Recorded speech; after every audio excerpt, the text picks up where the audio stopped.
You should. There we go. Awesome. Awesome. All right, everybody. I'm starting a little bit sooner than I normally do. I normally give you all like 5 minutes past the hour for you to jump on. We got a few more people, maybe about 10 more people tuning in, but I wanted to get this show on the road really quick. I'm excited for today's topic.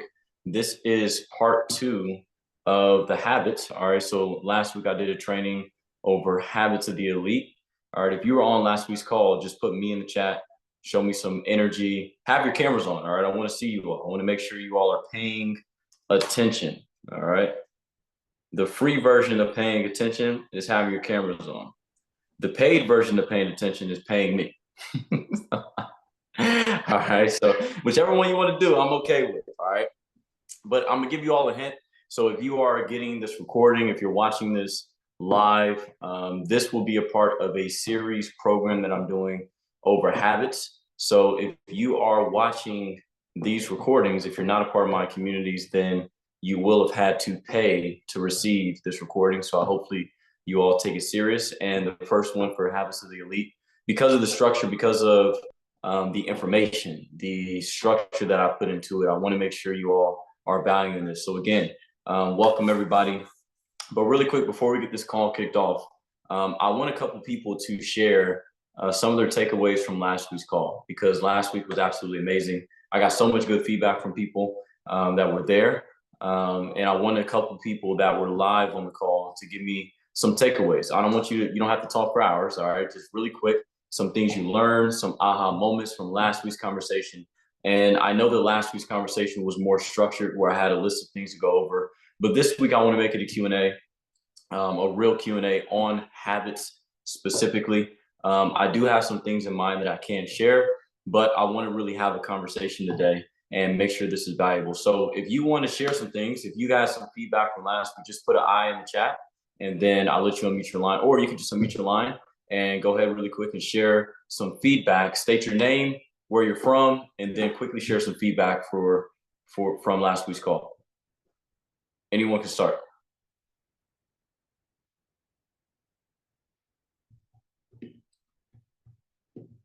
Anybody can start. Camera's on. I want to look at your eyes. Camera's on. Camera's on. Anyone with feedback? Jim, go ahead, brother. Go on. I was on the call for part of it.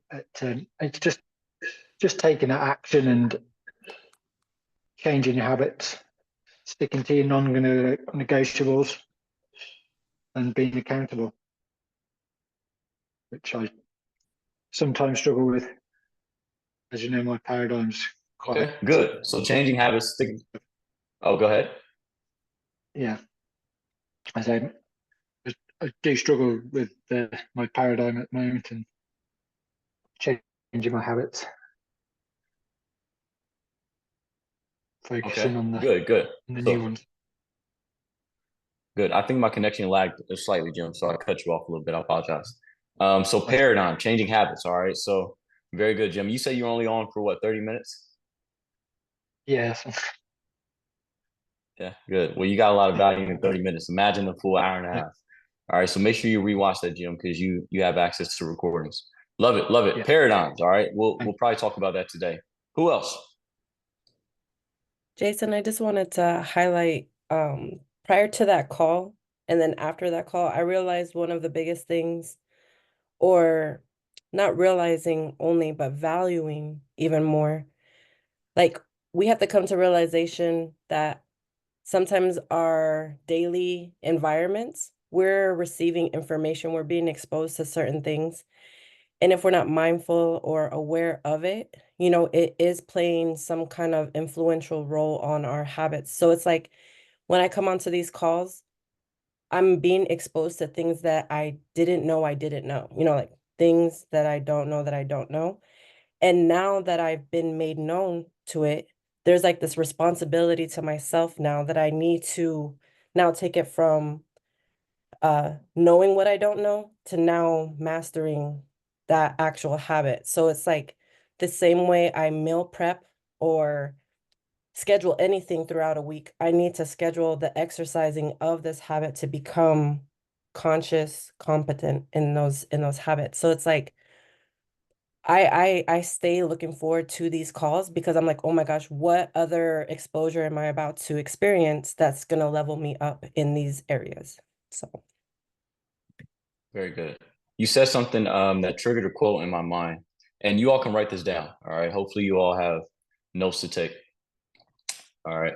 There's a quote, I heard this in like 2016, and it was a gentleman who shared this with us at an event. He said, if you were born in poverty, it's not your fault.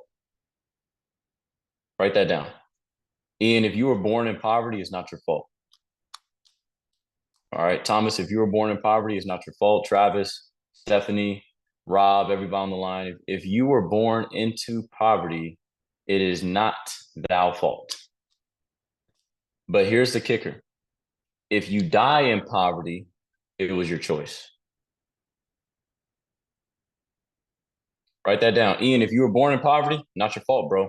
But if you die in poverty, that's your choice. Because Natasha, you said, now that I'm becoming aware of things, I pretty much have to do the things that I know. And that honestly is the biggest challenge most people have, is not that they don't know what to do. All right. Because in the beginning, that excuse was valid when you were a child. That excuse was valid when you were living underneath your parents' roof. That excuse was valid when you were, like I said, a child, right? But as an adult, as somebody that's been to exposed to personal growth, all of you have, or if not, this is your first time, you're about to be today.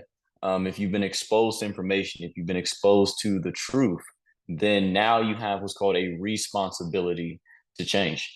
And if you don't change, it was your choice. And the hardest thing for people to accept is to accept their decision to fail. Because failure at a certain point becomes a decision. It's very true. All right. So hopefully that makes sense. Love that, Natasha. I'll take one more person, and then we'll get the Q&A rocking and rolling. I'll go. Go ahead, Ray. Awesome. Just yeah, like what Natasha and you were saying, once you know better, I think Oprah says this, once you know better, then you have the responsibility to do better. When you don't know, you don't know. But when you know, you have to do better. You have to level up. And when you don't, like you said, we're deciding to fail. It's a decision to fail. But my takeaway, one of my takeaways from last week was that it's, as far as habits of the elite, it's not like, oh, it's them, you know, we are them. We just don't realize it yet. You know, we can achieve that mastery. You know, we just have to put our minds to it and decide, make that decision. It's not us and them. We are them. They are us. We are them. So we just have to decide to, you know, to change our habits. Yep. Yeah, because you are them, because habits are not owned or rented. And you can sign that lease any day. So for example, if you have poor habits that aren't serving you, then release it, right? Cancel the lease on it. You don't have to like I want you all to understand, it's never the person, it's always the action.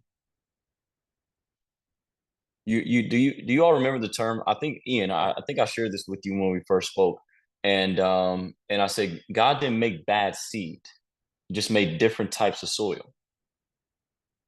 There's no such thing as a bad person, right? There's no such thing as, man, this person's just horrible. No, it's not the person that's horrible. It's the environment they're in that leads to the actions they take. And the actions the persons take can be good or can be horrible. So you have to understand that habits are rented, they're not owned. And so if you have a bunch of bad habits that you've been renting for years, because a lot of times the habits you have are not yours. They've came from 100 years ago, Ian.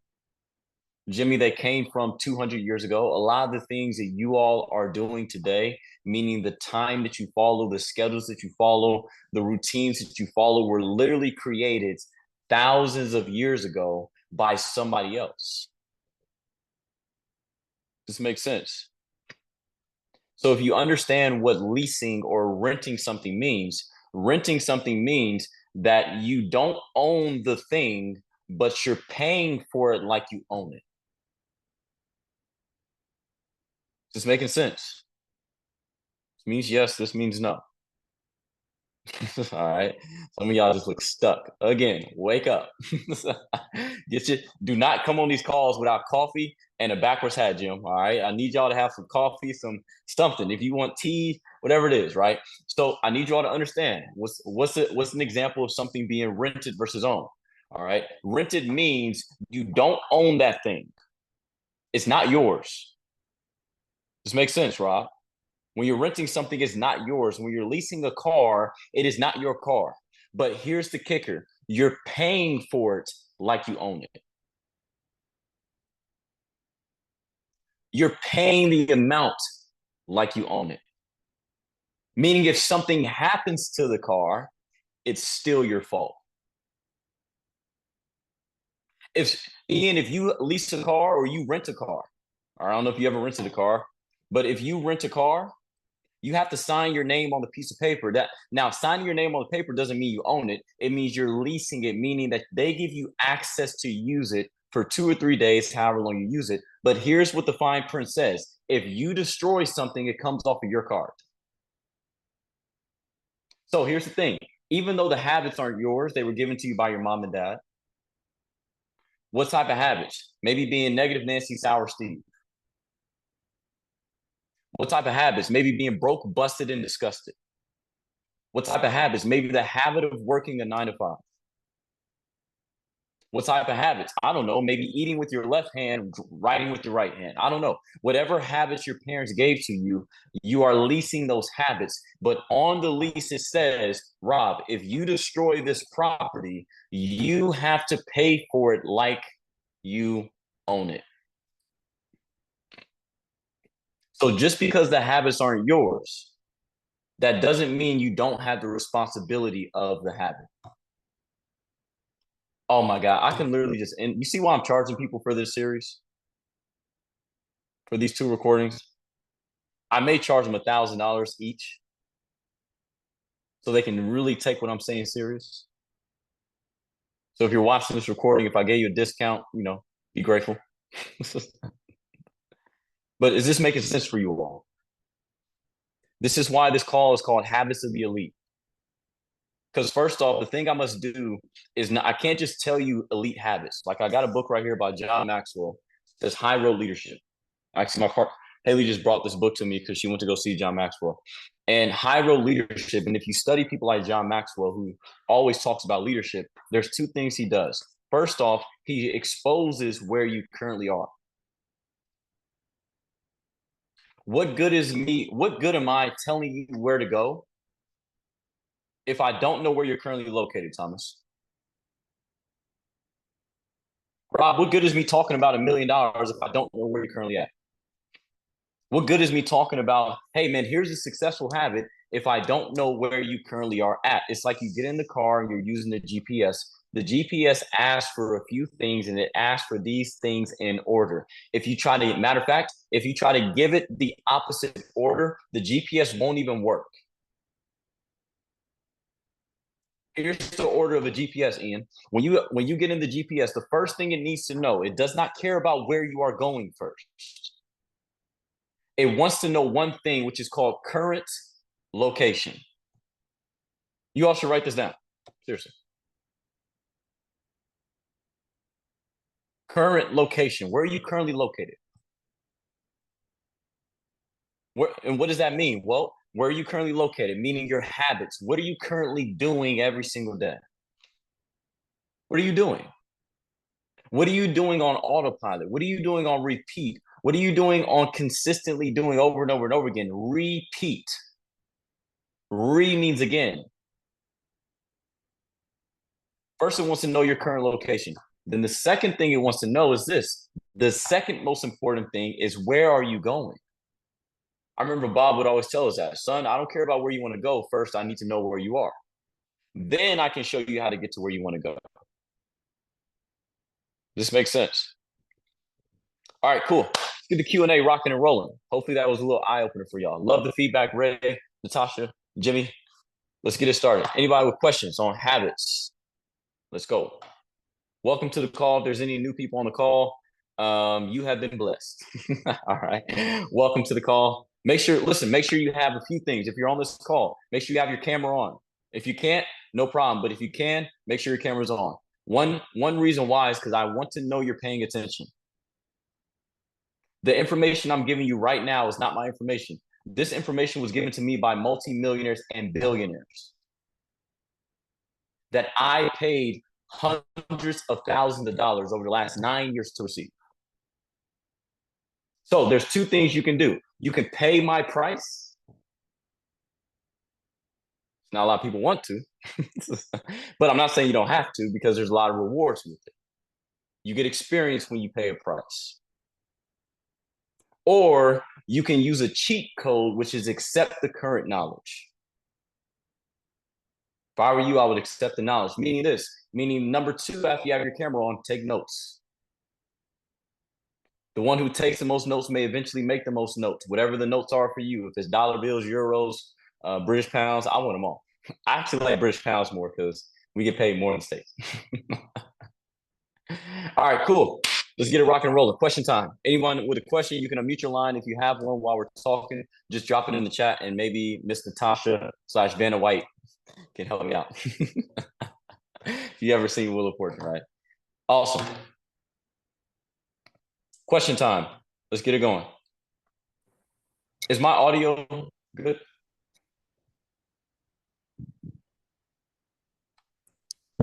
Hey guys, my name's Ian. I'm new to the group. I just had one question, Jason. I first of all, I really like what Ray said about how we are already the people, the habits of the elite. We're already those people. But for me, I struggle in keeping that level of consistency in being that person, because I feel like I fall back to being the old person. So what's a good way to stay on the high frequency, to stay elite? Okay, good question, Ian. Now, let me ask you all a question. How many of you all feel the same way? Just put me in the chat if you can relate to Ian, so Ian knows he's not alone. All right. How many of you all feel the same way? Scott, Rob, anybody? Travis, Rosa, Betty, Phil, anybody feel the same way? All right. I was having lunch/dinner-ish with a mentor of mine. Okay. And if you don't feel this way, it's okay. You don't have to put yourself in categories that do not apply to you. All right. My whole goal is after this call, you all don't feel this way. All right.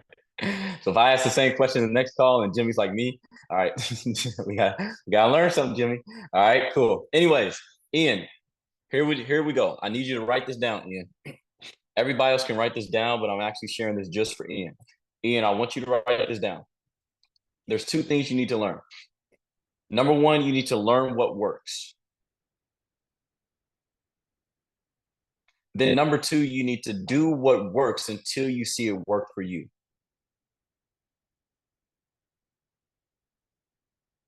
Number one, you need to learn what works, Asif. Now, what works is specifically tailored to whatever you are wanting to become successful in. If you're a real estate agent, what works for successful real estate agents? If you're in insurance, what works for successful insurance agents? If you're in network marketing, what works for successful marketers? If you're in making tea or coffee, whatever you're in, what works for those individuals? All right. Or if you've already seen results in your space, what have you done that has produced results that you consider to work? That's what you got to figure out first, Rob. Then once you figure out what works, here's the kicker. You have to do what works until you see it work for you. Now, just because something works doesn't mean you're going to see automatic working results. How many of you know that working out will help somebody lose weight, right? But if it's the person's first day working out, do they lose all the weight? No. So just because something works doesn't mean it immediately has a visible effect. Makes sense? So, Ian, I want you to write this down. Once you figure out what works, stop restarting.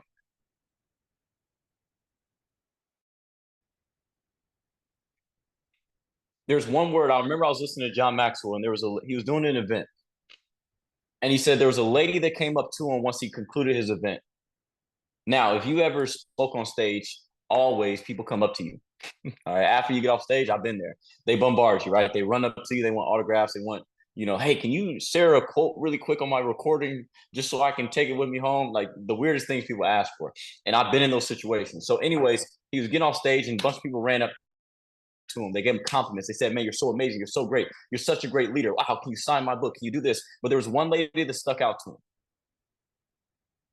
And this one lady that stuck out to John Maxwell was an older lady that came up to him and said, the greatest thing I like about you?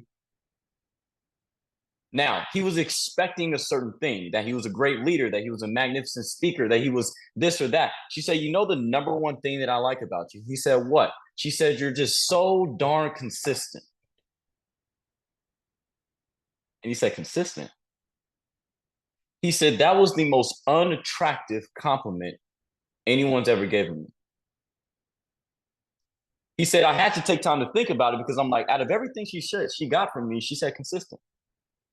But then he said, after I did some dwelling on what she said, he said, that was the most powerful thing anyone's ever said to me. Listen, anyone can be fired up. Anyone can, listen, when you all get on this call, I fire you up. You're hot right now. You can't wait to go out and do what you just heard because the energy fires you up. But I want you all to understand what one word discipline and consistency really have. And the word discipline. Discipline means this: doing the thing you said you do way after the feeling you said it in his past.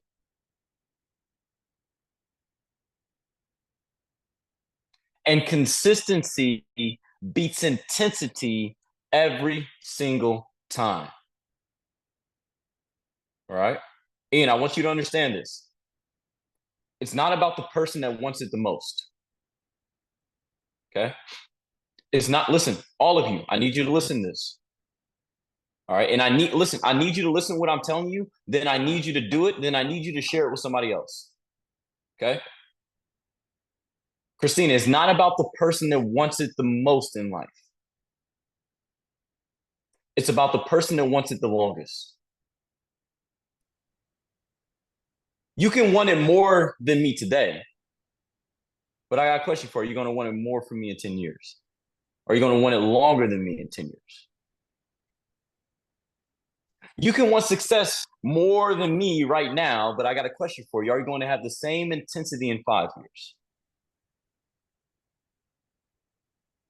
This makes sense. That's why when you all are designing your non-negotiables, I shared this with Megan yesterday. I said, Megan, listen, when you're designing non-negotiables, the main question, and I shared this with Ian as well, the main question you have to ask yourself, is this something that I'm going to commit to do for 10 years?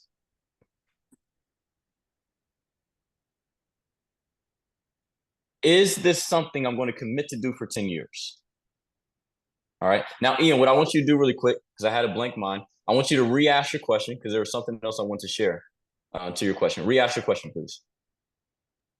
Yeah, so my question essentially was, how do you keep up that high level of intensity day after day without feeling like you're reverting back to your old self? Perfect. All right. Now, the second part to that is this.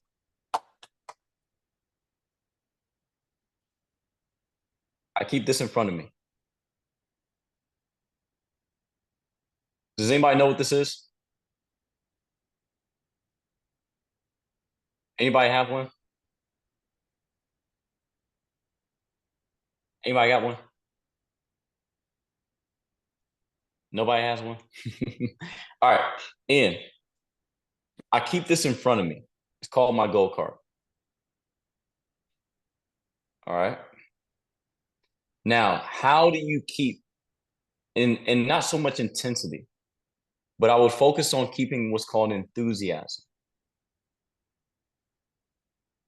To me, intensity is no different than excitement.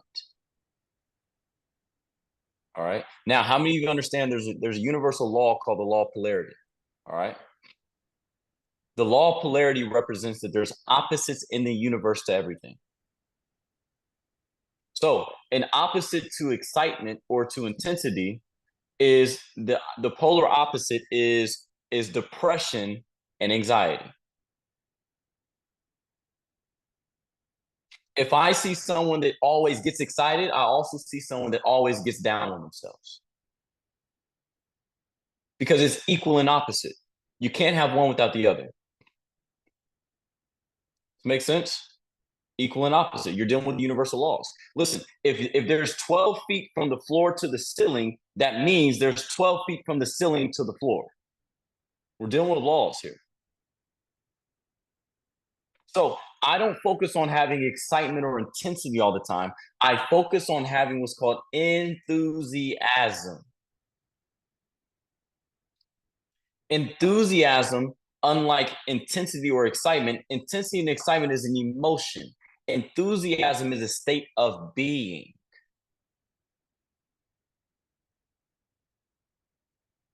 If you're someone that just goes off of emotions, you might as well be like a ship without a captain. Most ships without captains end up in the logs or the rocks because they just go with any wave that hits them. They go with any emotion that hits them.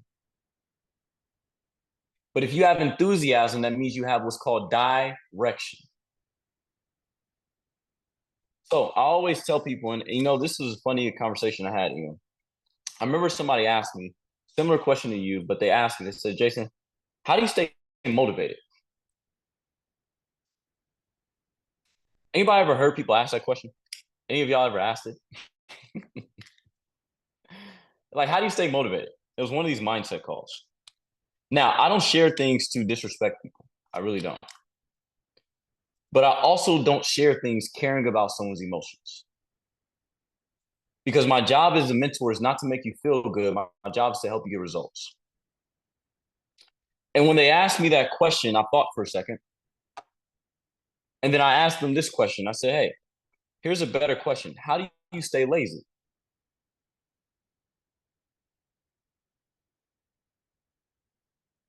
Somebody asked me, say, hey, man, how do you stay motivated? And I'm like, well, how do you stay lazy?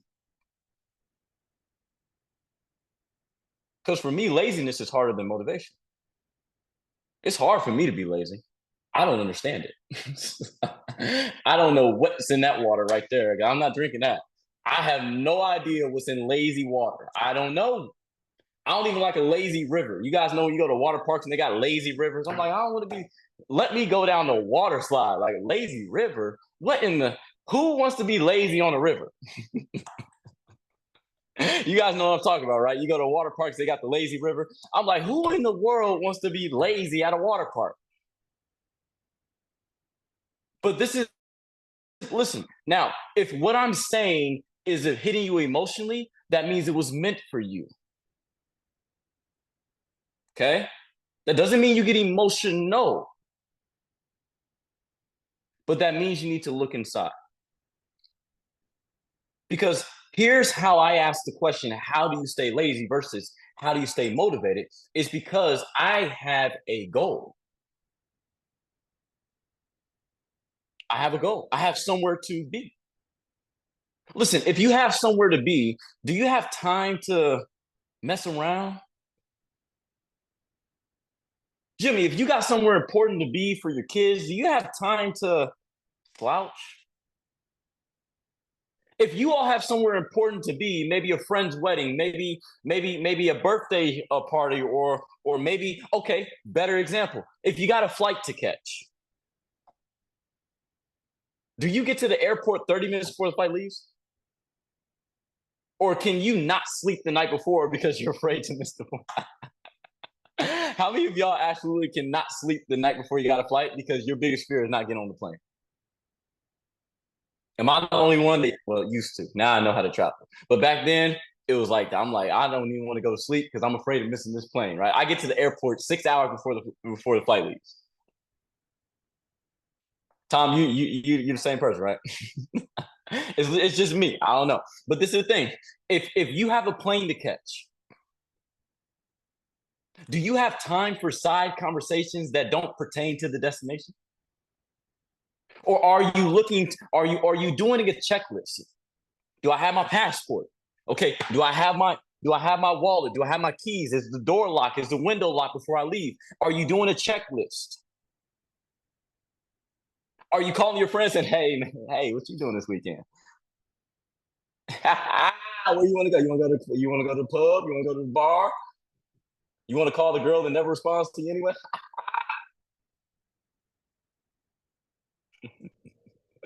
If that would hit you, it was meant for you. I'm just saying. Listen, but take it in. Take it in. If you have somewhere to go, you don't have time to waste. You don't even think about wasting time. Matter of fact, you're trying to figure out, how can I get there earlier so I don't miss my flight? This is my flight I got to catch. If you want me to, I'll read it off for you. Here's my goal. You don't have to compare. Don't compare your goal to mine. This is my goal because of my frequency, because of my experience. Your goal could be whatever you want it to be. My goal card says, I am so happy and grateful now that I am a billionaire and I've impacted 1 billion lives. What it says. So this is like a 747 Boeing. You know what that is? It's a big plane. I don't have time to waste. You know what's crazy? When you actually are focused on the goal, you don't even have time to think about feeling bad.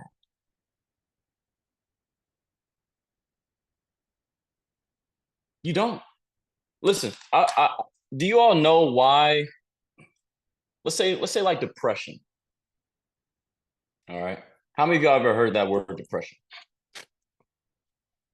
Anybody ever heard it? Anybody ever thought they had it? Thought you had it? Yeah. You know why depression was created? Matter of fact, let's take it back a little bit. Certain words were created for marketing campaigns. When people say they're depressed, I need you all to understand this. You can't be sitting in a chair and sit in the same position you're in if someone else is sitting in that chair. It's called the vacuum law of prosperity, meaning if you want to put somewhere where you're actually sitting in the same position, that means you must get up so they can sit down. Meaning the mind can't focus on two things at the same exact time. It's making sense. So when someone says they're depressed,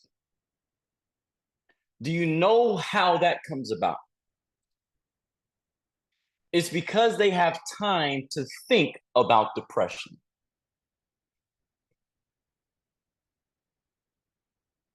Are y'all getting this? And first off, depression was created by the medical industry to sell you drugs called suppressants. So you're not depressed, you're actually just programmed. Listen, I remember I was talking with somebody and we had the conversation, the same kind of conversation, and they asked me a question. They said, hey, listen, Jason, how do I stay active? How do I stay motivated? How do I stay inspired? And the thing that I tried to get them to understand was the only times that I think about things that are negative, this is just me, the only times I think about what's going wrong is when I have time to think about it. And it's usually at 4 a.m. when I wake up and my heart's pounding. Anybody wake up like that and your heart's pounding? And you think the world is collapsing on you at 4 a.m., 3 a.m., 2 a.m., those time zones and any time zone. That's when I wake up in panic mode because I have time to think about that thing. But when it's like 8 a.m., 9 a.m., when I'm in full motion, I don't even have those thoughts. The negative thoughts only come to me when I have time to accept them. When I have time to sit down and think about them. When I have time to dwell on them. This is why the elite people are always in, write this down, elite people are always in motion. They're always in motion. Because here's the thing, whether you physically move or you sit there and idle, you're going to burn energy regardless. And I'll give you a perfect example. Do you know that you can turn on your car, whether it's electric or gas, and turn it on and sit there and the gas will start burning? You're not even moving, but the gas will start burning. The electricity charge will start going down. You can just turn it on, sit there. Well, I'm not doing anything, but the gas is burning. But you're running low on fuel.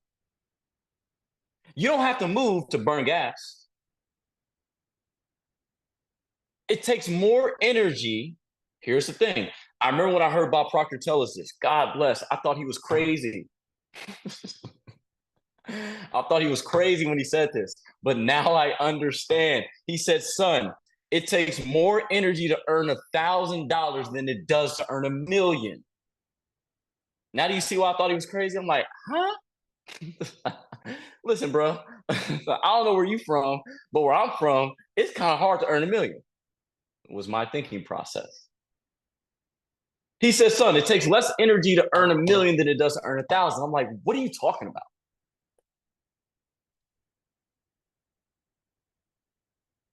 And this is where I'm getting at. You have to work incredibly hard to do incredibly little. Do you know people that have 3 jobs and they're still broke? You know people that have 2 jobs and they're still broke? You know people that say, man, I've been working hard this week and they got nothing to show for it? You can sit still and still burn energy. And you'll probably burn more energy sitting still than you would if you're moving.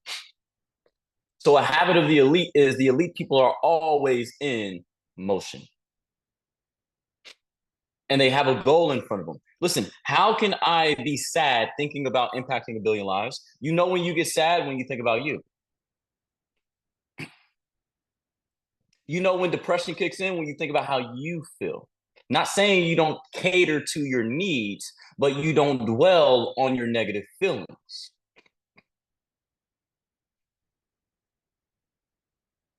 Hey, here's a quick here's a indicator. If you ever called anybody and when you answer the phone, here's a tip I want you all to really think about. I want you to think about how you answer the phone, Betty. All right, Rosa, I want you to think about how you answer the phone. And then I want you to think about how other people answer the phone. How you answer the phone actually shows me where you're headed. Just simple things like this. These are little tweaks. Here's another habit of the elite, all right? Elite people answer the phone in the person they want to be or the energy they want to be. Hey, write that down. I'm giving you habits, right? I'm giving you all technical things. So here's an indicator. Have you ever called somebody and said, hey, what's up, Ray? How are you doing? Not too bad.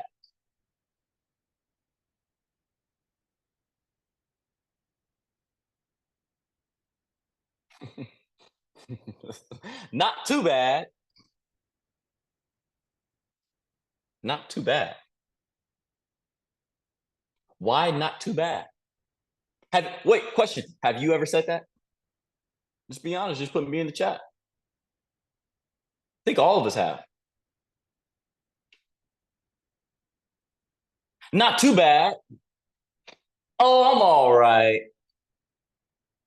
Or the normal one when you see somebody you never even met before. Hey, how are you doing? Good. How are you doing? Good. And you just walk away. Hey, what's up? How you doing? I'm good. How are you? Good. It's like, what in the question? How do you answer the phone? You know how you answer the phone show me what your goal is. Hey, has anybody ever called me? What words do I use when you all call me? Anybody know? There's only 3 of them. 4 of them. You can call my mom. She knows. Amazing. Fantastic. Unbelievable. Fabulous.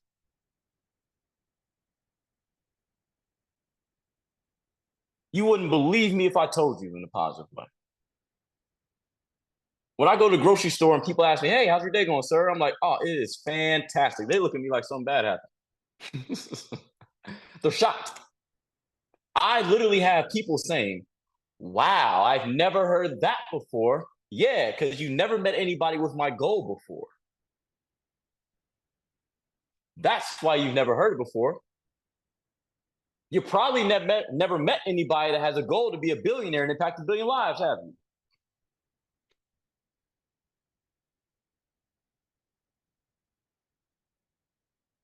And that could be you. Whatever your goal is. This makes sense. Ian, fantastic question. Hopefully that gave y'all some good answers. So I already went over 2 habits. One habit of the elite is they are always in motion. Second habit of the elite is how they answer the phone. They never say, listen, if you talk to an elite person and they say great, they're having a bad day. The other day I answered the phone. I'm like, my mom's like, hey, baby, how you doing? I'm like, I'm great. She already knew I was having a bad day. She already knew I was not happy. I'm like, I'm great. Great just sounds like to me now. It's like, great. Because I'm always like, mama, I am fantastic.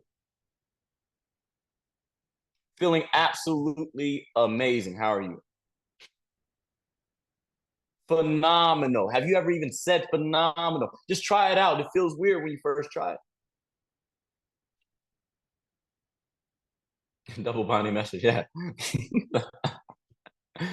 Are you all getting this? Habits of the elite. Remember, these habits are not owned, they're rented. You can rent them anytime. And they actually don't cost anything but your attention. What I tell you all on the last call, I said, listen, enthusiasm costs nothing to have, but it costs you everything if you don't. It's free to dream, but it's very expensive if you don't. You don't have to pay for, hey, fantastic. But you'll have to pay for not too bad. Is this called, are you liking this call? You guys like this series of habits? Yeah, just drop it in the chat if it makes sense. All right, next question.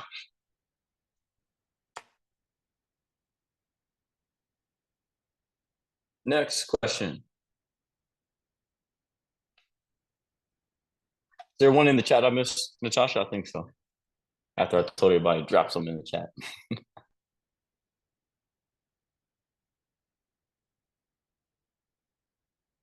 Rob, go ahead, Rob.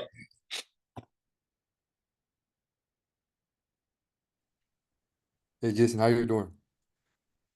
Bro, I'm freaking amazing, brother. Nice.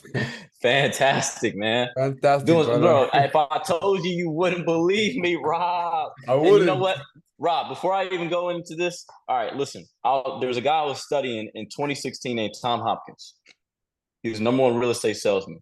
And he said, anytime somebody calls you and you answer the phone, if you're having a bad day, say this.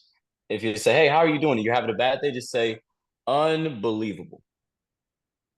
And smile. Just unbelievable. You wouldn't believe it if I told you. And just smile. That's how I do it. Go ahead, Rob. Bro, I have a question for you, man. So how does one learn how to think? Because I know you always talk about thinking and all that. You know, that's something I sometimes struggle with. Yep. Thinking is a skill. All right. There's 2 things. Rosa, you have 2 things going on in your head. You have what's called mental activity. All right. Mental activity, which possesses 95% of the things rattling in your head. All right. And Rosa, I'll get to your question. I see that right there. So somebody remind me to answer Rosa's question after this. You have mental activity. And Rosa, you're new. Let's connect after the call. I want to connect with you. Remind me. I said that. Anyways, mental activity. Then you have thinking. There's a big difference in between mental activity and thinking. All right. Mental activity is typically what you say, do, and think out of habit.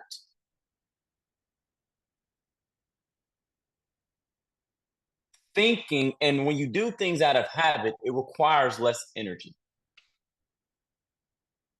Thinking, on the other hand, is something that requires energy and attention. All right? Thinking is where you construct and generate ideas or new thoughts. Make sense? Constructing or generating ideas or new thoughts. And then you got to learn how to think. All right? Here's how you think. Your thoughts lead to feelings. You have over 60,000 thoughts a day. The ones that lead to feelings are the ones that you consistently think about. All right? When your cup overflows with one thought, then it pours into the emotions.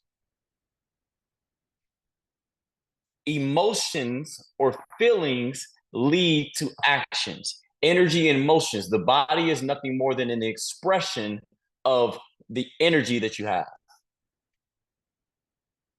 Nothing more than an expression of your feelings. That's why if you feel sad, you show it. If you feel happy, you show it. It's expressed. It's expressed. The body is nothing more than an instrument. Remember, instruments don't make music. People make music and they play it through the instrument. After the body expresses the action, there's a universal law called cause and effect, or action plus reaction. When you move your body, you make literal impressions on the universe. There's something called ether. You've probably seen it moving trees that you call wind. Wind is the same thing as ether. Isn't it funny how something you can't see, but you can feel it? You ever saw wind, but you felt it? I gotta see it to believe it. Well, don't you believe in wind? Yeah. Have you ever seen it? No, you've seen the expression of wind on the trees. Are y'all getting this? When you move, you literally make physical impressions on the universe. Do you all know that if you ever go to a beach, all right, you go to a beach, there's waves that hit the shore. Do you know the waves that hit you started in the middle of the ocean? It could have been from a whale that just flapped its tail in the middle of freaking nowhere, Hawaii. The whale that just flapped its tail created a ripple wave that hit the shores of California.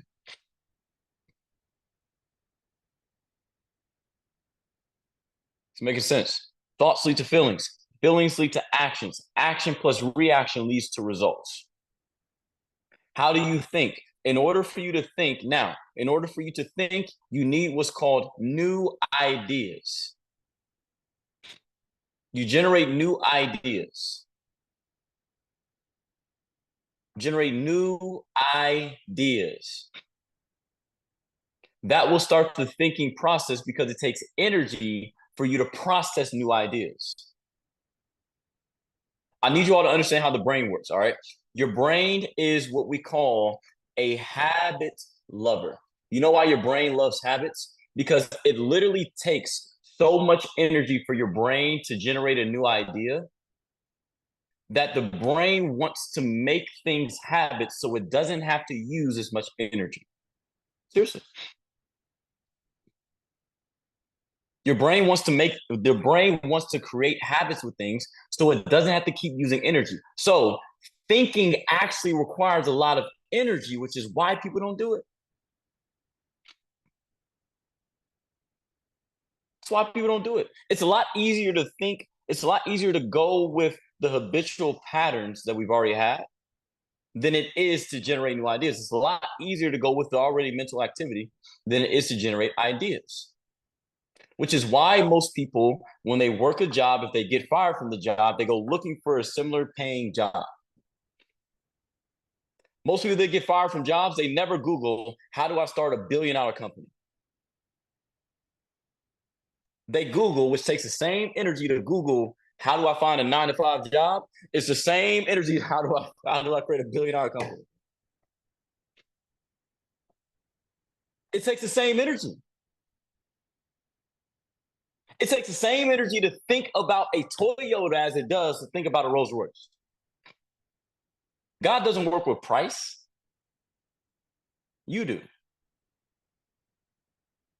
Whatever you believe, universe, God, Allah, whatever you want to call it, it doesn't work with price.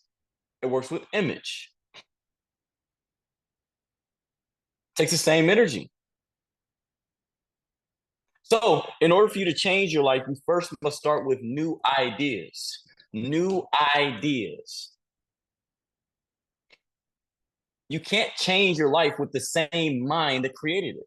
You need new ideas. That's where you start.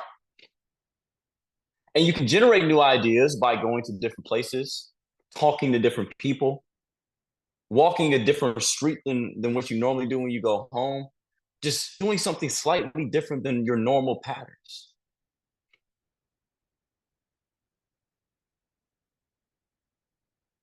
Thinking is the hardest thing, which is why it pays the most. Do you guys understand this? All right, I need you all to get this really quick. Just please really get this. I charge people a lot of money for the stuff I do. A lot.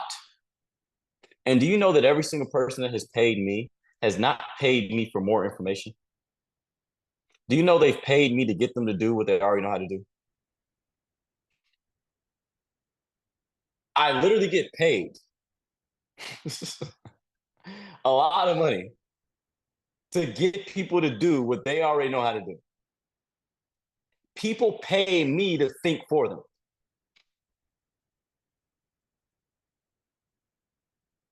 They ain't gonna say it. They don't even know it. I know it. They literally pay me to think for them. I'm so grateful my mentors taught me how to think when I was 18. So grateful because it literally pays me more income in a day than some people do in a month or a year. That's not me bragging. It's crazy how rich people always sound like they're bragging just because they talk about their life. That's a good problem to have, isn't it? Where people just automatically think you're bragging because you're just talking about your real life. It's a good problem, hey, good challenge. But think about that. Wealthy people get paid. If you don't believe me, here it is. I'm gonna give you all two things, and this was from Henry Ford. He's the one that really started this in America. But listen, write this down. Write this down. Poor people care about their money.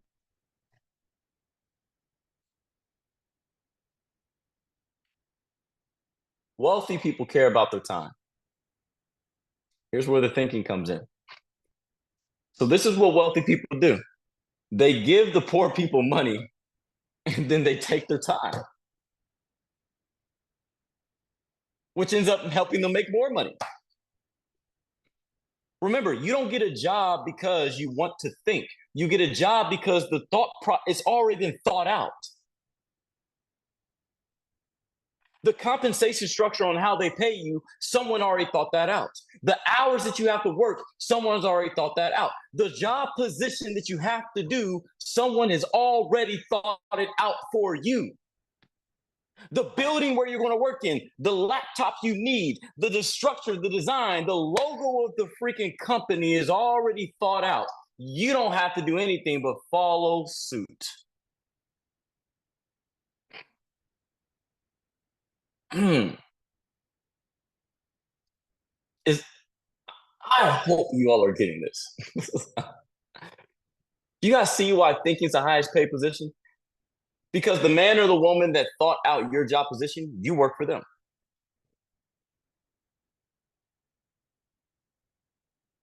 That's not a negative thing. That should inspire the hell out of you, though. Wait a second, all I gotta do is think. Then I can have employees. Wait a second, all I have to do is think, and then I can pay people.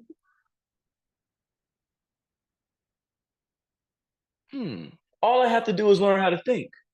Then I can be the one that's paying the people. I'm telling you all, this is the design of the system we're in. You know why Henry Ford created why the Industrial Revolution was created? Henry Ford said, I don't want a nation of thinkers. I want a nation of workers, because if these workers start to learn how to think, then they think they can take my position.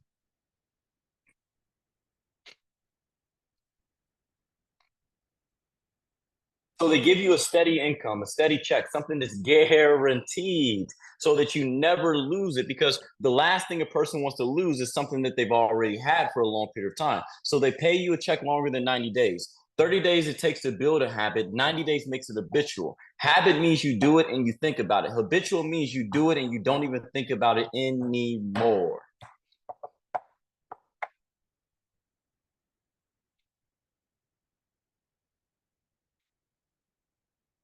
Get a job for 90 days and watch what the hell happens. Listen, I'm not beating you all up. If I am beating you up, let me build you up really quick. Listen, do you know and this is not a bragging session. Again, I'm not saying anything. Jason, who cares? Listen up. I've had 2 jobs my whole entire life. They lasted for 1 month each. Here's why. When I was 18 years old, I started to read Rich Dad Poor Dad, The Science of Getting Rich. I was listening to a lot of Bob Proctor, listening to a lot of Earl Nightingale. One of those guys, John Maxwell, Jim Rohn, said this, and it stuck in my head. They said it takes 30 days to build a habit. After 90 days, the habit becomes habitual. Once something becomes habitual, you will automatically do that thing, and you won't have any idea you're doing the thing. Thank God I heard that before I had my jobs. So I remember I worked at 2 places. One was called FedEx and the other was UPS. Broke young people like us, we just work at warehouses. First couple of jobs. It's always a warehouse. I don't know, Amazon or, you know what I'm talking about, where you just load up the trucks, right? Anyways, I'm in there loading up the trucks. And I remember this one day, and I was a horrible employee. God bless me. Anyway, I did not clock in. I clocked in and I ran to the other side so they couldn't see me. Anyways, I remember one day they put me upstairs because I wasn't working. All right, they put me upstairs. Upstairs, they had upstairs where you put the bags on the belt. The belt takes it down to the containers. Then you take the bags from the belt to the containers, right? They moved me from putting the bags into containers because I really wasn't doing it. They said, you go upstairs. Couldn't sneak away upstairs. And I'm throwing these bags on the belt. There's a guy sitting, I freaking remember his face. He had glasses, a baggy gray t-shirt, and he was sweating and he was overweight. He was blonde-headed. I remember his freaking face. This is how impactful this moment I'm going to share with you was for me. And I pray it's just as impactful for you. I remember he was throwing the bags on the belt. Somehow, some way, something in my mind said, ask this guy questions. Ian, I asked him questions. First question was, hey man, where are you from? Are you from Indy? Nah, I'm from Florida. Anytime somebody moves from Florida to Indiana, our first question is, why the hell you move here? All right, anytime somebody, hey, I'm from California. What are you doing here, man? Like, go back home, you know? It's because, you get what I'm saying. We think Florida's better than Indiana. They think Indiana's better than Florida. Whatever purpose. He was from Florida. This is when I was 18, y'all. This was 9 years ago. I asked him the next question. I said, hey, man, what made you start working here? Or why'd you move here from Florida? He said the job relocated him to this hub in Indiana at the airport. I said, all right. I said, hey, man, I got a question for you. How long you been working here? He said 15 years. Here's the big question. Natasha, I asked him the big question. Tom, I asked him the big question, bro. Big question was this. Hey, just out of curiosity, when you started working here, did you believe you were going to be working here for 15 years when you first started? He said, no. I said, how long did you plan on working here when you first started? He said, bro, a couple of months. My heart, my kahunas, everything dropped. Are you all getting this? My heart dropped.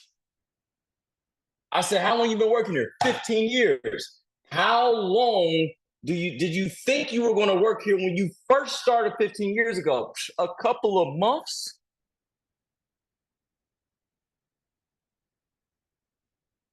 So what you're telling me is you said to yourself, I'm only going to be here for 2 to 3 months, but you've been here for 15 years. Do you now know why literally on the 30th day of each job I had, I quit? Seriously. Now, am I condoning that? Know yourself. I'm different. I was a hustler. I knew how to go get it, and I wasn't afraid to struggle. Don't do that if it takes a certain type of person to deal with that pressure. I was just crazy. My wires in my head weren't put all the way together when I was born. I was born upside down. All right. So literally, I was actually born not breathing. So that just shows you, yeah. I didn't think like everybody else because oxygen wasn't going all the way up here. So I said, sayonara.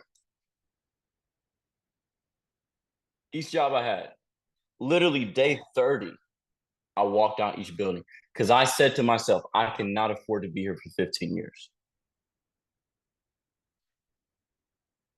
So when we talk about habits, when we talk about thinking, when we talk about doing this stuff, I need you all to see how serious this really is. I need you all to see how hard it is, first off, to create a habit. And second, how hard it is to change one. This is why you all need to master habits. This year has been the year of habits for me. I've literally been studying habits since I created self-mastery. I've literally been studying habits. The one habit book after another. The compound effect. I've been studying what's the atomic habits. I've been studying a lot of paradigms and Bob Proctor and Jim Rohn talking about habits, and then John Maxwell's 21 Irrefutable Laws of Leadership, where he breaks down habits and big momentum and how to generate it. I've literally been breaking down habits, and I'm telling you all, this is the real deal.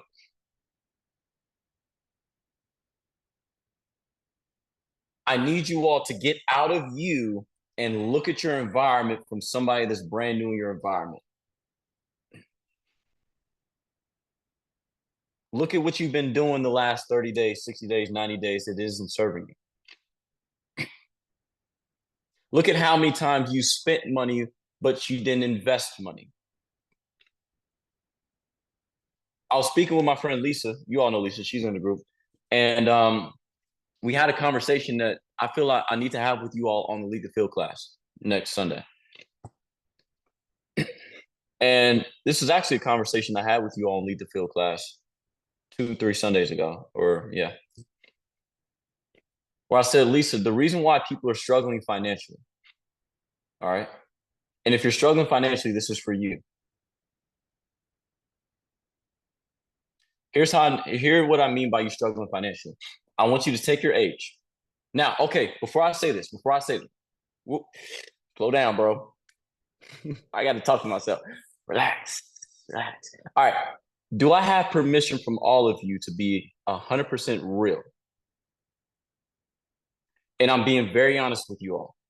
If what I'm going to say is too real, you have my permission to just quietly leave the call.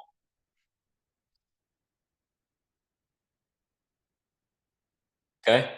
Just put yes in the chat if I got permission to be real. Just let me know.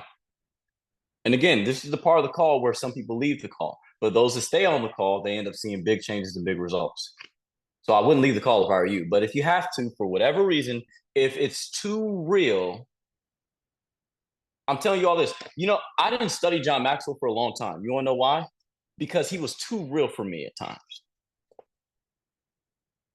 I couldn't accept what he was saying because you guys know how you want to be you want to be dirty a little bit longer. you want to keep that habit just a little bit longer, the habit that you know you don't need, but you just want to keep that one just a little bit longer. I was in a place where I was like, I can't listen to John because I actually want to keep this bad habit just a little bit longer. I'm being honest with you. John Maxwell was hard for me to study. He was a tough cookie for me to study, man. All right. Hear me out. This is how I know you're struggling financially. All right. I want you to look at your age. Type your age in the chat.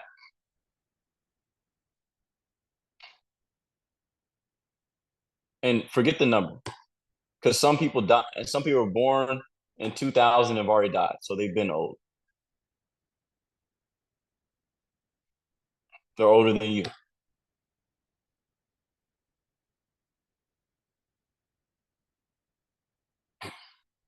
Age is not about a number. Age is about experience. That's what I want you to do. Now, only maybe 1% of the people on this call actually has this. And I'm not being mean. It's probably just me.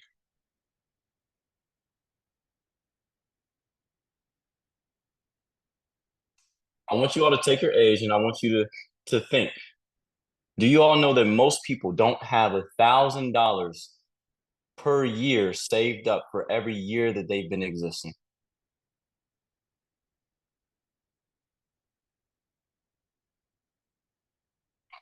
Probably me and like one other person on this call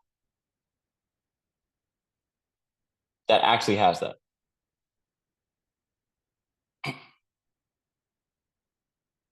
But do you know that there's people that are 50 years old and they don't have 50,000 to their name, meaning they don't have $1,000 per year set aside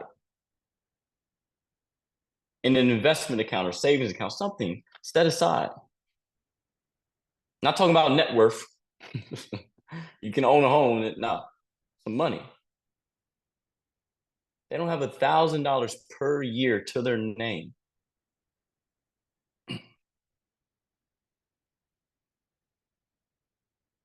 This is how you know you've been robbed and scammed and cooked by the system. How much is $1,000 per year? 80. What's that? $80 a month? $80 a month.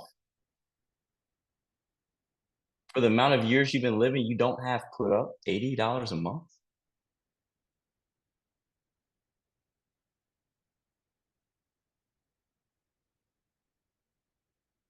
First off, there's two things you gotta learn, Rob. First, you gotta learn how to think. And second, now you gotta learn what to think. $80 a month? Wait. You're telling me that there's cars that are 25 years old that are worth $300,000? You're telling me that there's cars that have more appreciation than you? The car can't breathe, the car can't talk. The damn car probably can't even drive if it's 25 years old, but the car has more value than you as a human being. A breathing, living human being.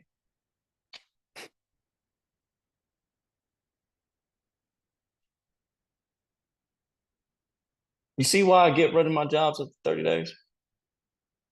I saw the system in front of me. Now, I'm not saying, don't you call me and say, Jason, I quit. Don't you do that. And here's why you don't do it. Unless, here's your test on when you can quit. It's called the 1.7 rule. Because if I ask you all how much income do you earn, you're going to say 40,000. You're going to say 60,000 a year. You're going to say 20,000 a year. And you're going to mistake what I said by earn. Because I'm not asking you how much money you get from a job. It's not earning. When I say how much money do you earn, meaning if you didn't have a job tomorrow, how much money would you bring in? That number just went way down for a lot of people, $100 a week.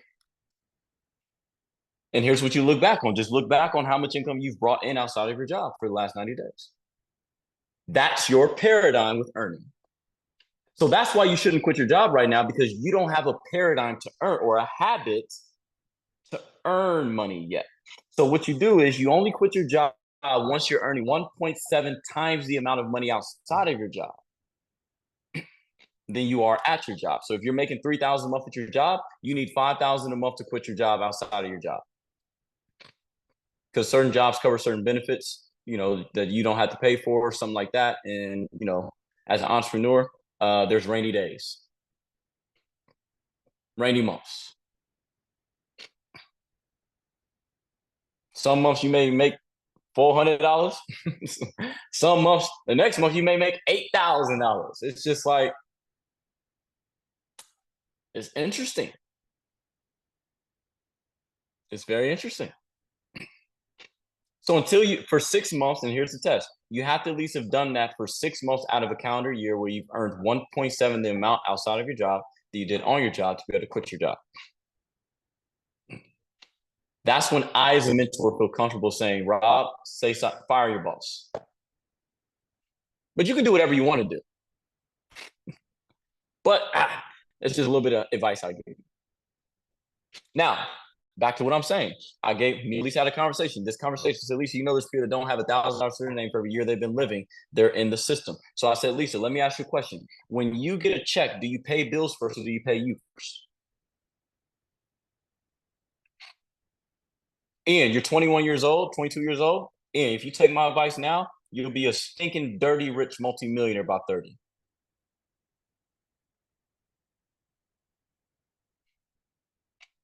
I want you all to drop in the chat how many bills you have.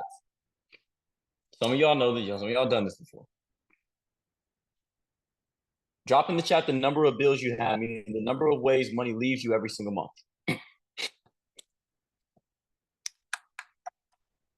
I should do this. Nah, I just messed up my series. Now I'm on to money and wealth mindset part 3. I already did part 1, part 2 of that. This is supposed to be money and wealth mindset part 3. All right, I'm gonna charge more for this recording just for that. I didn't say how much you earn, how many bills you have. But if you got a kid and 5 bills, you're lying. Okay, let me give you an example. Your rent, mortgage, insurance for the home, insurance for your car note, your Netflix subscription, your Hulu subscription, your gym membership. All the bills, all of them. Yeah, all of them. Drop in the chat. How many you got? Thomas says 9. I think Thomas, Ian, yeah, you're 22. You only got 3 bills. Yeah, makes sense. Jim, 7. 6. Scott, yeah. You only got 6 bills? How? No, I'm serious. Like 6, the ways money leaves you every month. I need you all to think. Christine is probably the only honest person on the call. She said 20. That's kind of right. Kind of right. Because remember, that $10 a month on Netflix that you don't see counts. That $9.99 Apple subscription that you don't count counts. Your Apple Music subscription counts.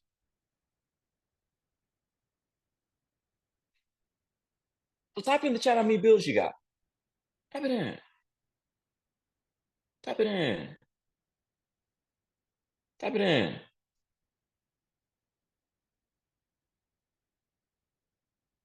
Type it in. Type it in. Let me know what we got going on. Seen 2 people leave the call. It must be a little too much. It's all right. It's all right. I ain't here for emotions. I'm here for wealth. 15, Natasha. 23, Steph. Yeah, Stephanie got 4 kids. And Peter's her 6th kid, or her 5th kid. All right. We got 16 for Sif. Easily 20 for Betty. Forgot about Amazon. See, Ray? We be forgetting. Amazon take that little $15. We don't even see it. They're so smooth with it, too. They don't even call you. They just take it right off your account. They don't even call you no more. They don't even say, hey, Rob, I'm taking $15 from you every month on the 23rd. They don't even call you no more. They don't even leave you an email. They just take your money. And you don't even know. Now, that's what I want you to do. I want you all to type in the chat how many ways money flows in to you every single month. Don't lie with this number. All right, if I see 10, I'm gonna call you out. I'm gonna be like, all right, explain the 10. All right. 4, okay, yeah. If you got a wife or husband, Peter, Stephanie, 4. 2, 3, 6.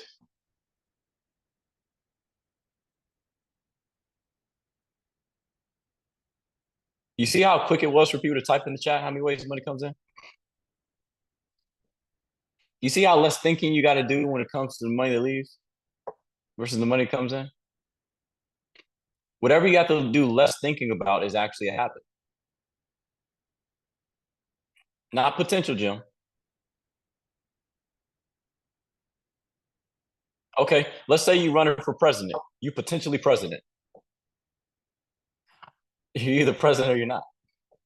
No potentials, no potential. I remember when I was playing basketball, my coach, he used to play in the NBA. He played with Michael Jordan and he actually got drafted to the Bulls. My coach was Trell Green. I remember coach would tell me, he said, son, potential just means you haven't done shit yet. And he'd look us in the eyes and smile. that was my basketball coach. He said, man, potential just means you haven't done shit yet. That's all that means. Nothing against you, Jimmy. I'm looking in the eyes, smiling. Not potentially, Jimmy. All right. And then what you guys got. Now, here's the thing. Listen, I'm seeing 2, I'm seeing 3, I'm seeing 4, I'm seeing 3, I'm seeing 2, I'm seeing 2, I'm seeing 2, I'm seeing 2, I'm seeing 2, I'm seeing 2, I'm seeing 2. Then I see 15, 10, 9, 16, 20, 11, 7, 20, 20, 15, 13. And we wonder why we broke.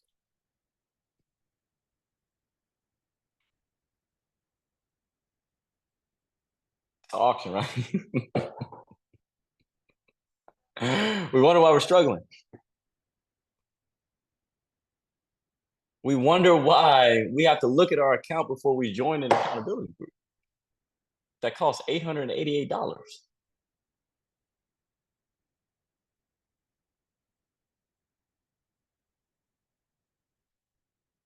Listen, I told you guys, I'm telling you, this mentorship I'm giving you, some of y'all wanted Bob Proctor's mentors as a mentor. What I'm giving you is like 1/10 of what he would have gave you. I know. This is the mentorship I was given. Son, show me your numbers. What did you spend money on? I'm broke. Show me why you broke. This is literally calling us out. Like, you ain't got nobody in your business? Show me your phone on who you called. Go. Right? Just, damn. All right. Yeah. This son, look at this. You see, who's this person? You called your mom 10 times. You called a prospect once.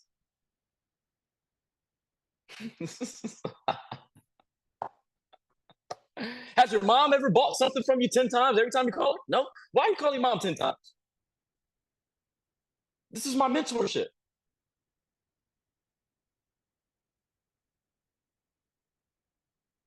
You paid Amazon every single month. Has Amazon ever paid you? Stop paying them. This would be the mentorship you would get from Bob Proctor. So, I told Lisa this. I said, Lisa, I want you to create this. Ian, I want you to do this. If you do this, bro, I'm telling you, man, you'll be able to buy my flight to Toronto. I want first class too. And if you do this, all right, bro, listen up. I told Lisa, I said, Lisa, since you have a paradigm of paying bills, and we all have paradigms of paying bills first, I said, have you ever thought treating your investments like bills? Habit of the elite number 3. Successful people treat their investments more importantly than they do their bills. I said, just imagine, I'm doing some numbers for you all. Just imagine you spent, let's say, do you all have a bill that costs you like $150 a month that you've been paying for like 10 years or more? Some of you who's like 30, 20, 30, right? You got a bill, 30, 40. Okay, let's say $150 a month times, what's that, 12 months in a year? That means you pay $1,800 a year. Let's say you've been doing that for 10 years, times 10. That means you've paid that company $18,000. What if and you can start now, but let's just take it back a little bit. What if 10 years ago you said, I'm going to pay a bill called investment or U account, and I'm going to treat it like a bill, and I'm going to pay $150 that every single month? Do you know right now you would have $18,000 to your name just in that account? That's a little bit better than $600, ain't it? I don't know anybody's income, but I'm just saying, if you got 600, that's a little bit better than $600, ain't it? You see how the wealthy people think? They have two accounts. They have what's called an investment account, and then they have a U account. An investment account is where the money that they use to invest, and some of them actually break it up, which I really need to do this, which I already have an account for this. I have a tax and a I'm going to have a tax, and I'm going to call it something kind of interesting. I was going to call it a war account. Tax and a war account. That's where about 50% of my money is going to go to, so I never have to deal with tax problems. I'm giving you all the structure that I'm currently working on implementing into my life. Eventually, I want 50% of every dime I earn to go into a tax account just for security purposes. Then 25%, I want to go into an investment account. Then the last 25%, I'll break that in half, 12.5, 12.5. 12.5 will be used for expenses. 12.5 will be used for my Lamborghinis, meaning my U account. Whatever's in your U account, you have free reign to spend whatever you want to spend on it. It's the non-guilty money. If you got 10,000 U account and you want to go to Nike and buy 10,000 pairs of shoes, go on. It's the money that you have no guilt with spending. You need a U account. Pay you first. Do you guys know the bills that I have? I pretty much invest equal amount of my expenses going out into my investments every month.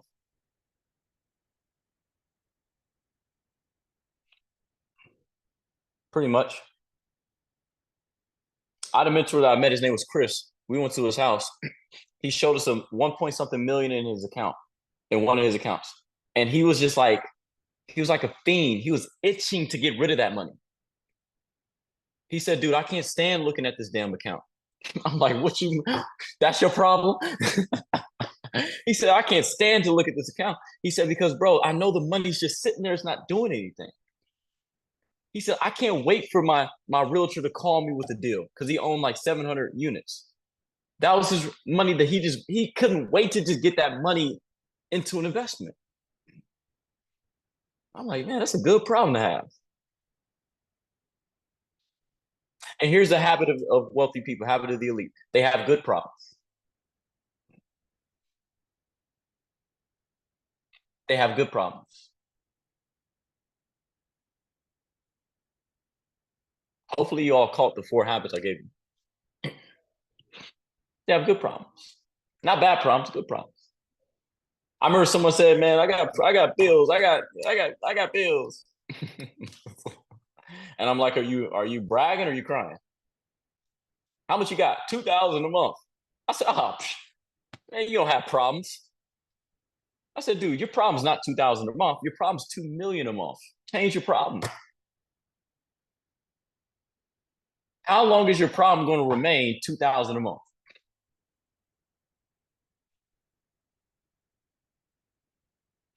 My problem ain't a bill. My problem is $1 billion. Change your problem.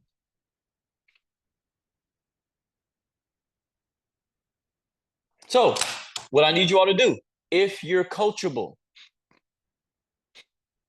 so I'm telling you all, we're going to have a lot of cool things coming up, and you want to have money for it. The Self-Mastery Retreat in London. That's what I'm giving. Listen, here's a hint. Any retreat we do, I'll always give you all 9 months heads up. Because I don't want anybody stressing 2 months to go. Yeah. I'll give you 9 months heads up. We already got the second retreat planned. It's going to be in August. I already got it planned out. Those tickets will be released in December. The 1st of December. So I'm giving you all, now, here's what I would do if I were you, if you want to be a part of those things. Now, also investments. I'm going to create a club called the 1%ers. Self-mastery 1%, where it's going to be a club where we discuss investments, different stocks, different investments, different things that we're doing, different tax strategies, different, for the ones that want to be wealthy. All right. Because I remember, I'm learning really quick. It ain't about how much money you get. It's about how much money you keep and multiply. You can make $500,000 a year, but pay 46% in taxes. That hurts. That hurts. Uncle Sam just be cooking people. So if I make $500,000 a year, I don't want to give $250,000 to Uncle Sam.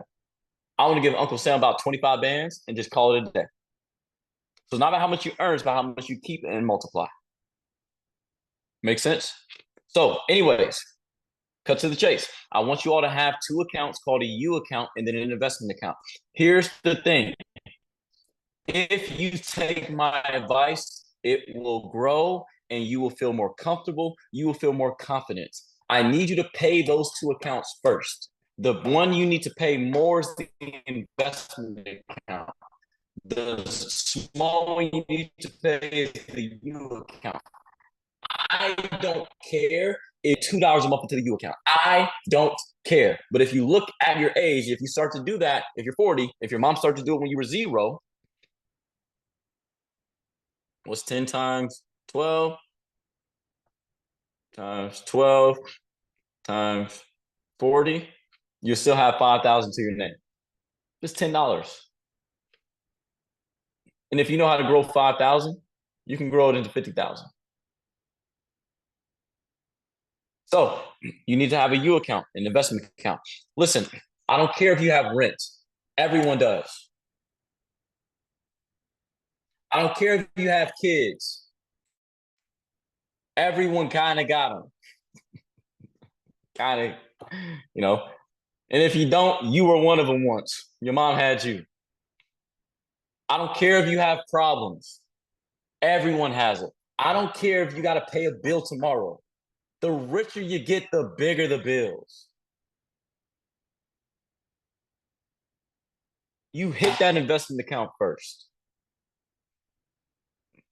Listen, if you all have to pay rent and you're $300 short and you got 1 day left, do you know that people literally go to the ends of the earth to find $300?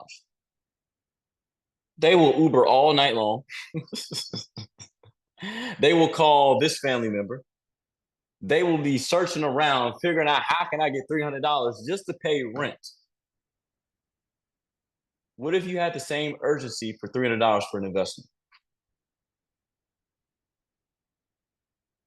Because your fear is short term when it should be long term. You're fearful of getting kicked out of your current house. I'm fearful of never being let into my future house. Change your problems.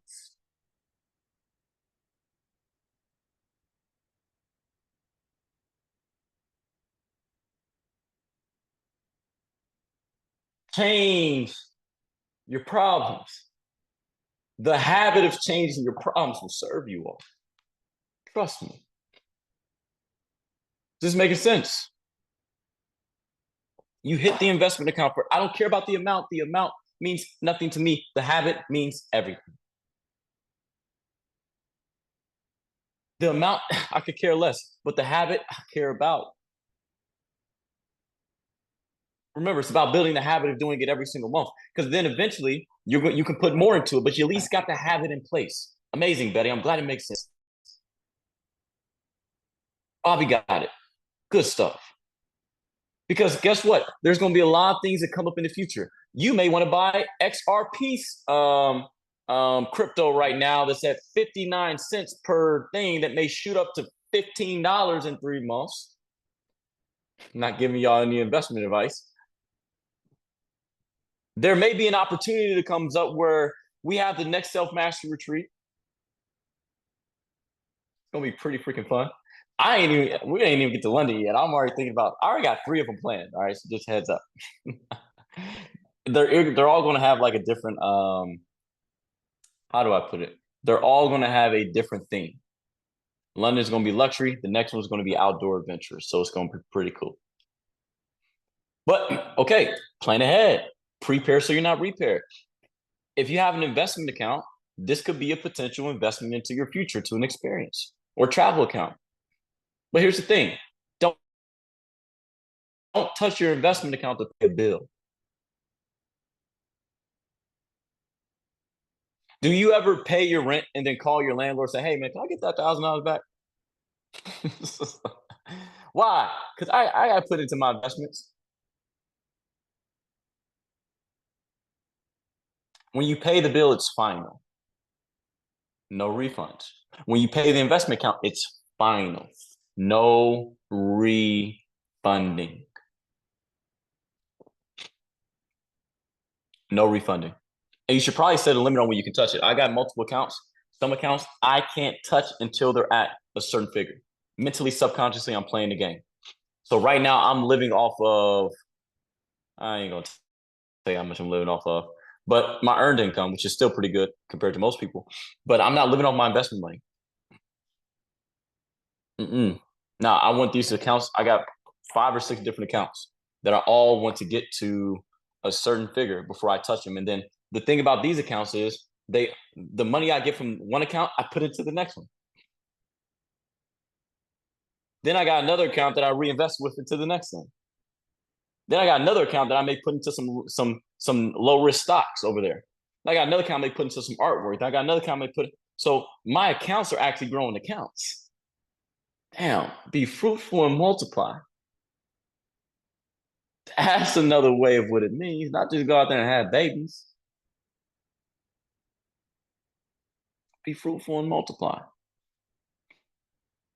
It's a cool game. Are you all getting this? I need these habits. I need you all to build these habits.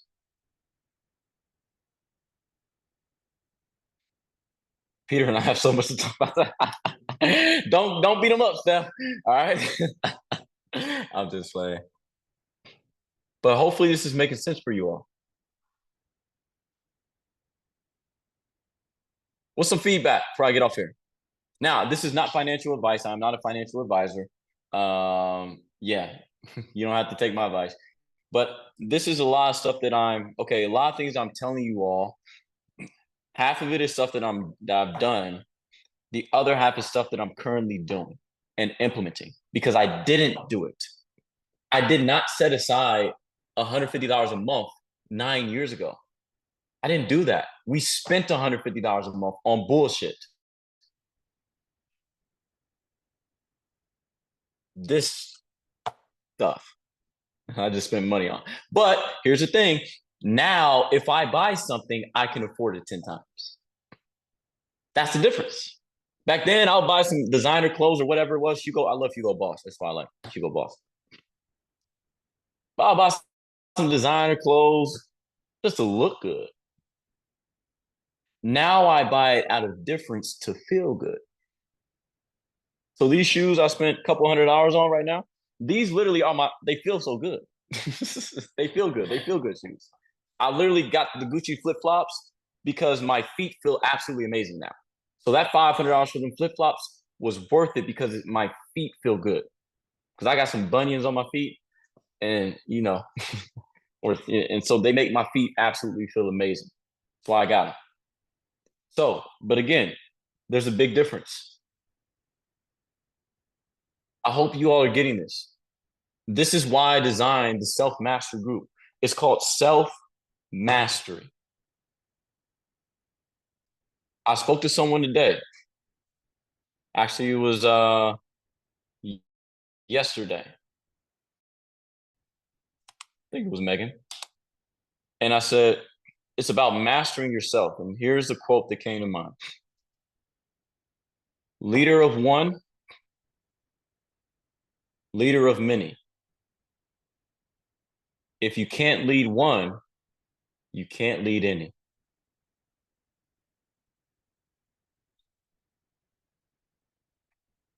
Leader of one, leader of many. If you can't lead one, then you can't lead any.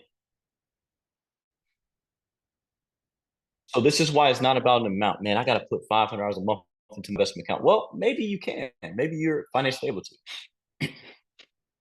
Financially able to is a lot different than you think, because you got a lot of things you're spending money on that don't really count. So maybe you can. $50 a month, $100 a month. You actually can do anything, but whatever you decide, hit that account. Hit that account. Maybe have the investment account, and an investment into you is traveling. So 50% of the money in your investment account is your travel money. And it's the non-guilty money you feel with traveling. So if you want to go to Vegas and you got $500 in your travel account, by all means, book that flight. If you got 4,000 in your investment account and 50% of that is for travel, take your family on a nice little weekend. It's non-guilty money because you already assigned a role to it. And then if you come up with an idea or, something you want to put your money into, and you got 2,500, or 5,000 in your investment account, 2,500, you can and you don't have fear of losing it either, because that's your investment money. That's what it's there for. And your U account, if you ever go to Vegas with Jason and you got a U account that got 5,000 or more in it, we can go gamble a little bit.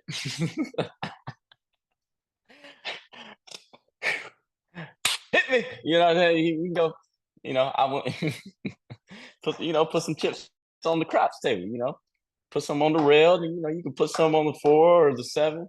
You can put some on the double hitters, on the 2 and on the 12. You know what I'm saying? You can do a little something. Triple, I think you get triple on the 12. So you can put 3 times the chips on the 12. All right. If you want to put some chips on the 2, and you can put some chips on the 2. If you want to put some chips right there in front, you can just have some chips right there in front. You can do whatever you want to do. You can play the field. You can put chips in the field if you want to. If you never play craps, you'll know what I'm talking about.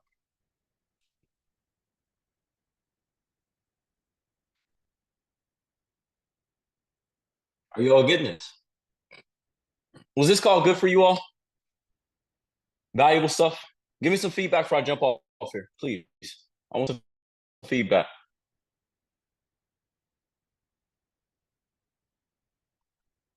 On that. Good problem. Thank you, Jason. Amazing call as always. Jimmy, are you going to do something that I shared, my brother? Yeah, I've set up the 2 accounts. Perfect. Now, Jimmy, how many kids you got? 5, 3. 5 or 3. You don't know how many kids you got, Jim? Yeah. Are they running you? Are they getting on your nerves that much? No. You know how many I got. Well, you just start calling the name. 3. You're like, boy, Yeah. if you don't get over here, you just forget their name. Like, they running you around like that. Everybody, silent prayer for Jimmy, because them kids is going.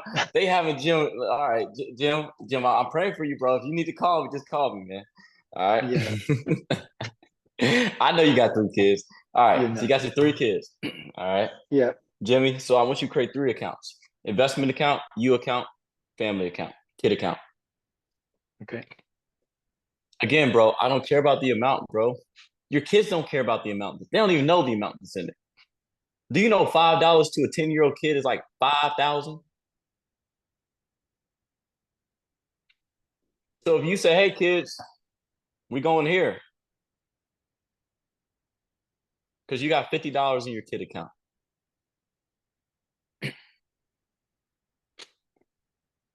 Okay. And then what you do is, like I told Lisa, I said, Lisa, how old is your child? Her child was 6 or 8. I said, well, an 8-year-old can understand this. You can start when they're like 4 or 5 with this. With your kids, you open up them 2 accounts, an investment account and a U account. And you, on a whiteboard, you say, here are the things I need you to do. Your chores, make up your bed, take out the trash, say hi in the morning, smile, whatever the hell you want your kid to do. You say, every time you do these things and you check it off the list each day, at the end of the week, I'll put $4 in your investment account, $1 in your U account.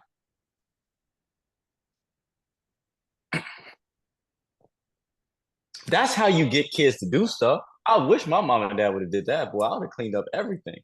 You tell me twice. Come on now, that house would have been looking like marble floor. I'm telling you, I'd have cooked them a meal when they walked in the house. All type of stuff. You got and the U account is for whatever they want. If they got $20 in U account, Dad, I want a video game. How much you got in your U account? I think 50. Can you afford the video game? Yeah, it's yours.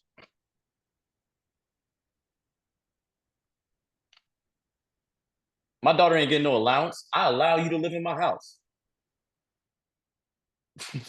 That's your allowance. You gonna do something. You are not going to get a stimulus check from daddy.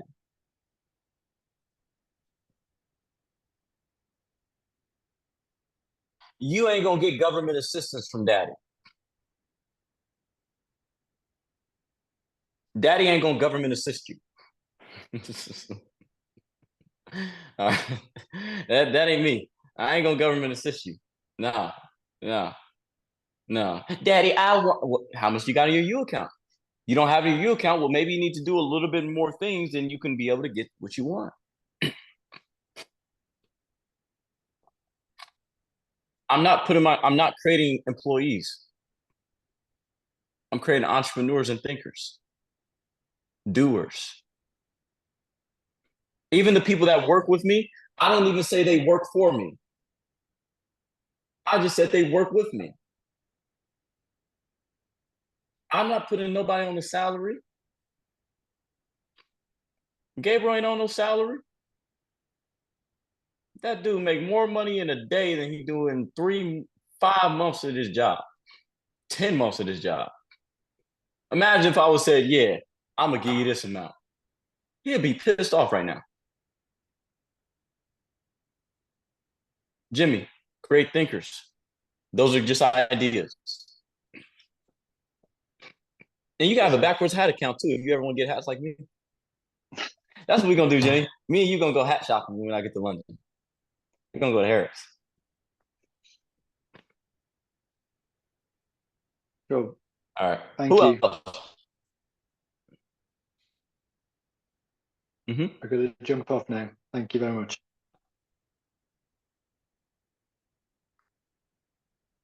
Yes, sir.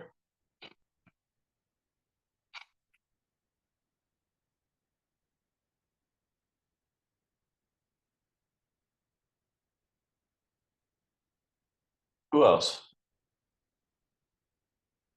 Tom, what'd you learn, bro? Start calling on people. Tom. I wanted to hear from Tom. Phil. Hey, Jason. I know you there. Hey, everybody. King Tom. What's up, brother? So I learned that 1.7 rule when you can quit your job. That was interesting to me. You got to earn more than what you're currently earning because of the benefits package that your current job gives you and the ups and downs. It's not a consistent set salary, so there's going to be fruitful months and not so fruitful seasons, winter, summer,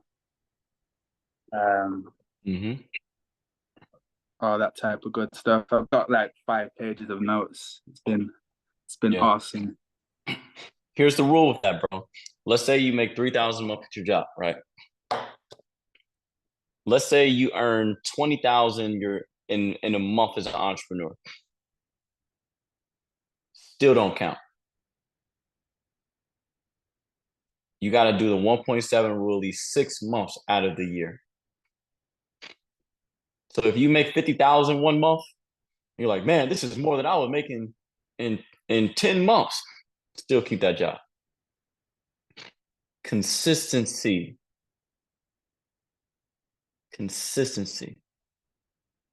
Make sense? What's up, little Tom? You got your little one with you, bro. Enjoy your time with her. I know this is your weekend time with your daughter.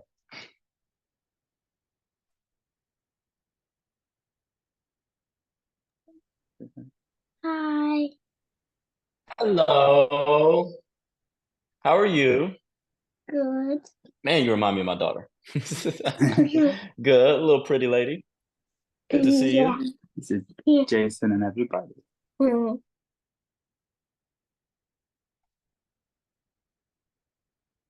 Awesome stuff. Anybody else before we jump off here? The elite stay in motion, not just busy, but productive. I can be busy all day and I'm like, oh my gosh, I'm so busy. But when I'm productive, oh my gosh, I feel amazing. And I can tell the difference. Love it. Love it. Elite stay in motion, and we have to. I'm telling you all, create or disintegrate. Awesome. Well, listen, hopefully this was valuable for you all. Like I said, the Habit of the Elite calls will be in two-part, will be recordings. If you're in the accountability group, I'll drop it in there. But I want you all to take what I said, take one thing, go out there and apply it. Whether it's the 1.7, whether it's figuring out how to stay in motion, something, the U account, the investment account, definitely that's like I should make that a mandatory. That's what I'm going to do. Bingo. I got a good idea for the self-mastery. One of the mandatory things you're going to have in the self-mastery is an investment account. Upon joining, you have to open up an investment account. I'm going to do. And I'm probably going to give people discounts. So somebody, yeah, I'm going to do that. I'm going to do that. Because they're going to have to put a certain amount to investment account. That's going to be a new rule. Let me add that to the rules. Because I'm going to create some wealthy people. All right. On joining, you must have an investment account. That's going to be the rule.